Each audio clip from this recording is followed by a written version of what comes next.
안녕하세요. LA 비트쇼입니다. 트럼프가 또 시장을 흔들고 있습니다. 트럼프의 속내를 알 수가 없어요. 이 사람이 정말로 시장을 망가뜨리려고 하는 건지 아니면 겁만 주는 건지 원하는 게 있죠. 어떻게 하든 금리를 내려서 미국이 연장을 해야 되는 많은 부채에 대해서 좀 좋은 조건으로 좀 이걸 끌고 가려는 그런 속내가 있는 것 같기도 한데, 그걸 위해서 시장을 잡아뜨리고 미국을 망가뜨리려고 경기 침체 이런 것까지도 염두에 두고 있는 건지 우리가 그걸 알 수가 없습니다. 자, 그래서 우리가 트럼프의 속을 까볼 수는 없는 거니까 트럼프 측근들에 대해서 한번 공부를 해보면 어떨까? 그 사람들이 어떤 생각을 갖고 뭘 추진해 나가는지 알 수 있다면 많은 참고가 될 수 있겠죠. 오늘은 그래서 그런 부분에 대해서 한번 나눠보도록 하겠습니다. 자, 먼저 시장의 상황을 살펴보고, 자, 트럼프가 오늘 미국산이 아닌 모든 자동차에 25% 관세를 부과한다고 발표했습니다. 자동차 산업은 어마어마하게 큰 산업이죠. 이 많은 자동차에 대해서 25% 관세라. 이건 살짝 충격을 주고 있습니다. 자, 여기에 대해서 시장의 혼선이 빚어지고 있는데요. 그렇다면 어떤 자동차가 미국산이 아닌 자동차일까? 미국 회사, 미국 자동차 회사는 미국산인가요, 다? 자, 구체적인 내용을 함께 살펴보도록 하겠습니다. 어떤 자동차가 메이드 인 USA인가? 미국에서 판매되고 있는 자동차 중에 제조 국가가 어디인지, 어디에서 만들어졌는지를 보여주는 표입니다. 하얀 색깔은 미국, 까만 색깔은 캐나다, 멕시코입니다. 그리고 회색깔은 다른 나라들. 자, 첫 번째로 테슬라. 미국에서 판매되고 있는 테슬라의 100%는 미국에서 만들어지고 있습니다. 그러니까 테슬라는 이번 관세에 전혀 영향을 받지 않습니다. 다음 포드. 포드는 미국 회사입니다. 그런데 미국에서 판매되는 포드의 77%만 미국에서 만들어지고 있습니다. 21%가 캐나다, 멕시코. 그리고 나머지 2%는 다른 나라에서 만들어지고 있습니다. 스텔란티스는 미국 회사는 아닌데 인수합병을 통해서 여러 개의 미국 자동차 회사를 보유하고 있습니다. 자, 미국에서 판매되는 스텔란티스 자동차의 57%가 미국에서 만들어지고 있습니다. 39%가 캐나다, 멕시코, 그리고 나머지 4%가 다른 나라입니다. 니산은 일본 회사죠. 하지만 미국에서 판매되는 니산의 대부분은 미국에서 만들어지고 있습니다. 52%가 미국에서, 31%는 캐나다, 멕시코, 나머지 17%가 다른 나라입니다. 아마 일본이겠죠. GM, 저너럴 모터스, 미국 회사입니다. 52%, 30%, 18%. 미국 회사인데 반 정도가 다른 나라에서 만들어지고 있습니다. 토요타 48, 27, 25. 일본 자동차인데 반 정도가 미국에서 만들어지고 있다. 현대 기아 33%, 8%, 59%. 현대 기아는 미국 생산이 33%밖에 되지 않습니다. 그렇다면 67%에 대한 관세가 매겨지게 되는데요. 이건 좀 부담이 클 것 같습니다. 폭스바겐 21, 43, 36. 여기도 미국 비중이 매우 낮습니다. 여기 이 회사들이 미국에서 가장 많은 차를 팔고 있다라고 볼 수 있겠는데, 이 하얀 색깔이 아닌 이 검정색과 회색, 해외에서 만들어지는 이 많은 차량에 대해서 25% 관세. 이건 굉장히 무게감 있는 관세 조치라고 볼 수 있겠습니다. 이 자동차 회사들의 선택은 무엇일까요? 아마 생산 시설을 미국으로 옮겨와야 하지 않을까, 이런 예상을 해볼 수가 있겠는데, 그런데 자동차 생산 기반을 미국으로 옮겨온다는 게 그렇게 쉬운 간단한 문제는 아니죠. 시간이 걸릴 수 있습니다. 그렇다면 오랜 기간 동안 이 부담을 안고 가야 된다. 관세를 이렇게 계속 부과하게 되면 자동차 가격이 올라갈 테고 그 부담이 소비자에게로 떠넘겨질 수 있습니다. 그러면 미국인들의 삶이 어려워질 수도 있겠죠. 시장에 충격을 주고 있다. 자, 하지만 장기적으로 보면 트럼프가 원하는 방향으로 지금 가고 있는 거죠. 많은 회사들이 미국으로 사업을 옮겨오고 있습니다. 자, 여기서 중요한 건 트럼프가 어느 정도의 의지를 갖고 이걸 추진하고 있느냐. 이 자동차뿐만이 아니고 모든 산업군에서 이렇게 공격적인 관세를 강행할 것인가, 타협이란 없는 것인가. 자, 그런데 오늘 트럼프가 틱톡 거래 마무리 위에 중국 관세 인하 가능성을 밝혀, 그러니까 본인이 원하는 다른 걸 얻기 위해서 이 관세를 어느 정도 조절해 줄 수 있다, 이렇게 이해를 해볼 수 있겠죠. 트럼프가 틱톡에 대해서 굉장히 많은 관심을 갖고 있습니다. 많은 미국인들이 틱톡을 사용하니까 이거 우리가 뺏어와야 되겠는데? 그리고 여러 가지 작업을 했는데 협조를 안 해준단 말이에요. 중국에서 좀 밀어줘야 되는데. 그래서 이번에 관세를 조금 낮춰줄 테니까 넘겨. 이렇게 지금 거래를 하고 있는 겁니다. 이 틱톡 거래가 어떻게 마무리가 될지는 모르겠지만 우리가 여기서 알 수 있는 건 트럼프에게는 어느 정도 협상할 수 있는 여지가 있다. 이렇게 볼 수가 있겠죠. 자, 관세도 관세지만 정작 중요한 건 이러다가 미국이 망가지는 게 아닌가. 경기 침체 확률이 50%에 가까워지고 있다. 이런 리포트를 도이체뱅크가 발표하고 있습니다. 안 그래도 요즘 미국 사람들이 먹고 살기가 어려운데 트럼프가 이렇게 관세를 때려대니까 물건 가격이 올라가고 시장이 지금 위축되고 있습니다. 자, 여기서 우리가 한번 핵심적인 질문을 던져보도록 하겠습니다. 트럼프가 진짜로 원하는 건 뭘까요? 여러 가지 시나리오가 있을 수 있겠는데, 첫 번째, 관세로 돈을 벌자. 관세로 막 그냥 여기저기 많은 나라들한테 돈을 뜯어내서 미국이 부자 되자. 뭐 이런 걸까요? 표면적으로는 뭐 상호 관세를 통해서 형평성을 맞춰서 동등한 입장에서 무역을 좀 해보자. 뭐 이런 겁니다. 자, 두 번째 시나리오. 경기 침체든 뭐든 좀 시장을 쪼그라뜨리게 만들어서 금리를 인하하자. 연준이 금리를 인하하도록 강제하는 그런 전략일까? 이것도 어느 정도는 설득력이 있습니다. 세 번째, 그냥 너 죽고 나 죽자. 난 몰라. 노망이야 나. 뭐 이런 걸까요? 아, 그리고 어쩌면 트럼프가 이렇게 신용만 하면서 실속을 챙기는 그런 전략이 아닐까? 여러분들의 생각은 어떠신가요? 트럼프가 원하는 건 뭘까? 어쩌면 뭐 다가 아닐까 이런 생각도 드는데, 자, 우리가 트럼프의 마음을 알 수가 없죠.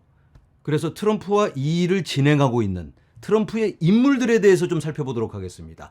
이 사람들의 생각을 우리가 알 수 있다면 어느 정도는 참고가 되지 않을까. 그 중에서도 스콧 베센트에 대해서 오늘은 살펴보도록 하겠습니다. 화면에 보는 이 남자, 이 사람이 미국의 79대 재무부 장관입니다. 이 사람이 지난주에 올인 팟캐스트라는 억만장자들이 진행하고 있는 프로그램에 출연해서 인터뷰를 했습니다. 그 내용을 기반으로 우리가 정보를 끄집어 내보도록 하겠습니다. 이 스콧 베센트는 트럼프 행정부의 핵심 인물입니다. 이 사람의 이력이 아주 흥미로운데요. 조지 소로스, 여러분들 조지 소로스에 대해서 들어보셨나요? 영국 은행을 망하게 만들었던 그 조지 소로스입니다. 그 조지 소로스 펀드의 런던 지사장이었습니다. 그러니까 조지 소로스의 오른팔이었다?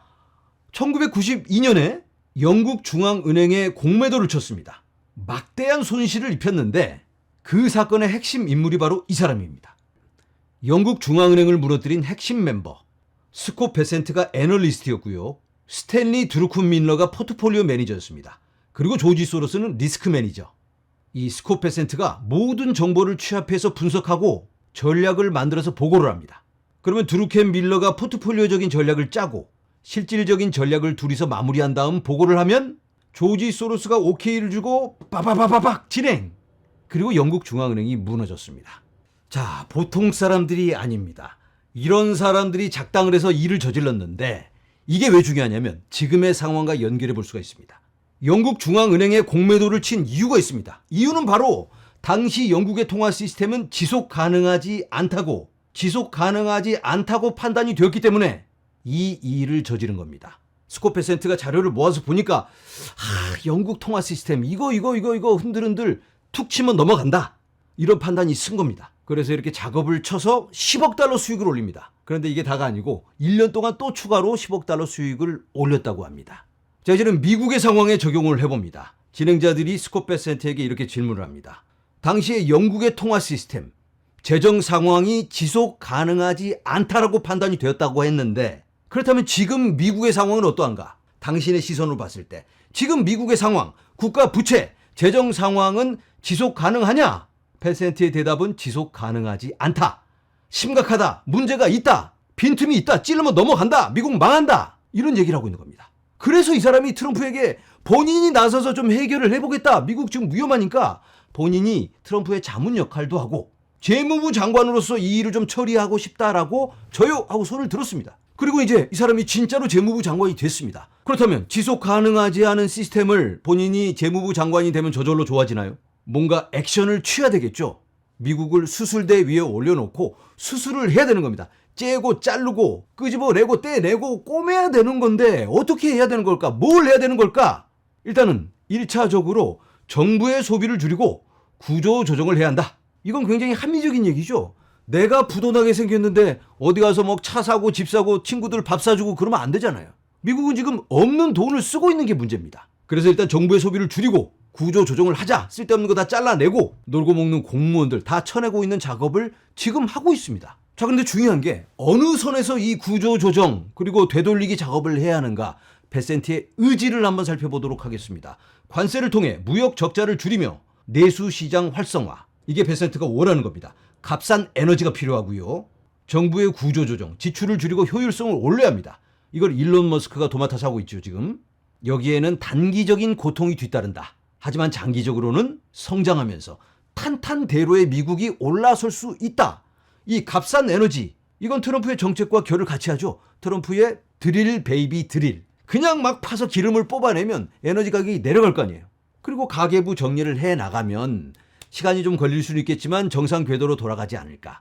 그런데 문제는 이겁니다. 단기간의 고통. 이 단기간이 도대체 얼만데? 뭐 한두 달이라면 충분히 다 기다릴 수 있습니다. 한두 달 허리띠 졸라매고 정상적인 삶을 살 수가 있다면 다 이렇게 할 텐데, 그런데 이 단기간이 몇 년의 시간을 얘기한다면 이건 좀 심각할 수 있어요.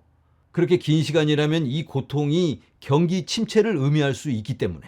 자, 그런데 중요한 건 이 베센트의 의지가 아니고 트럼프의 의지입니다. 베센트는 이 정도 선에서 이렇게 하겠다, 트럼프에게 보고를 하게 됩니다. 자, 그런데 트럼프가 거기에 대해서 어떻게 반응할지가 중요할 텐데, 이 사람이 굉장히 중요한 말을 합니다. 본인이 트럼프에게 보고서를 제출했다고 합니다. 지속 가능한 건강한 미국을 만들기 위한 프로포즐.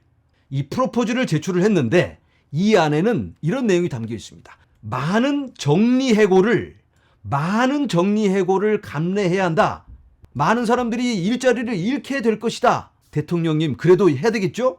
라고 보고서를 제출했는데 트럼프의 답은 무엇이었을까?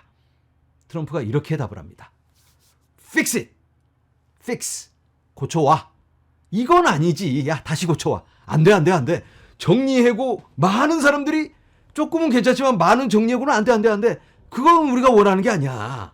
트럼프는 수많은 사람들의 고통을 원하지 않는다라고 답을 했다고 합니다. 자, 여러분들, 우리가 트럼프의 마음은 알 수 없지만 이런 내용을 가지고 확대 해석을 해보자면 트럼프는 어느 정도의 고통은 감수하고 가는 듯 보입니다. 하지만 실질적인 고통이라기보다는 미래의 고통에 대한 염려, 걱정, 불안감, 이런 것들을 통해서 본인이 원하는 걸 얻으려고 하는 게 아닌가. 불과 몇 주 전만 해도 트럼프의 의지는 확고한 것처럼 보였습니다. 모든 걸 희생해서라도 관세 전쟁하면서 원하는 거 얻으려고 하는 것 같았는데, 지금 보여지는 여러 나라들과의 그 거래하는 모습을 봤을 때, 역시 트럼프는 비즈니스맨이다.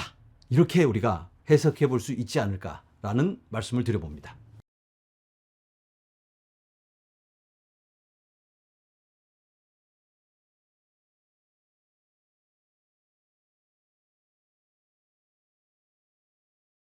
자, 여러분, 다음 주 수요일 4월 2일은 미국 해방의 날입니다. 트럼프가 그렇게 지칭하고 있죠.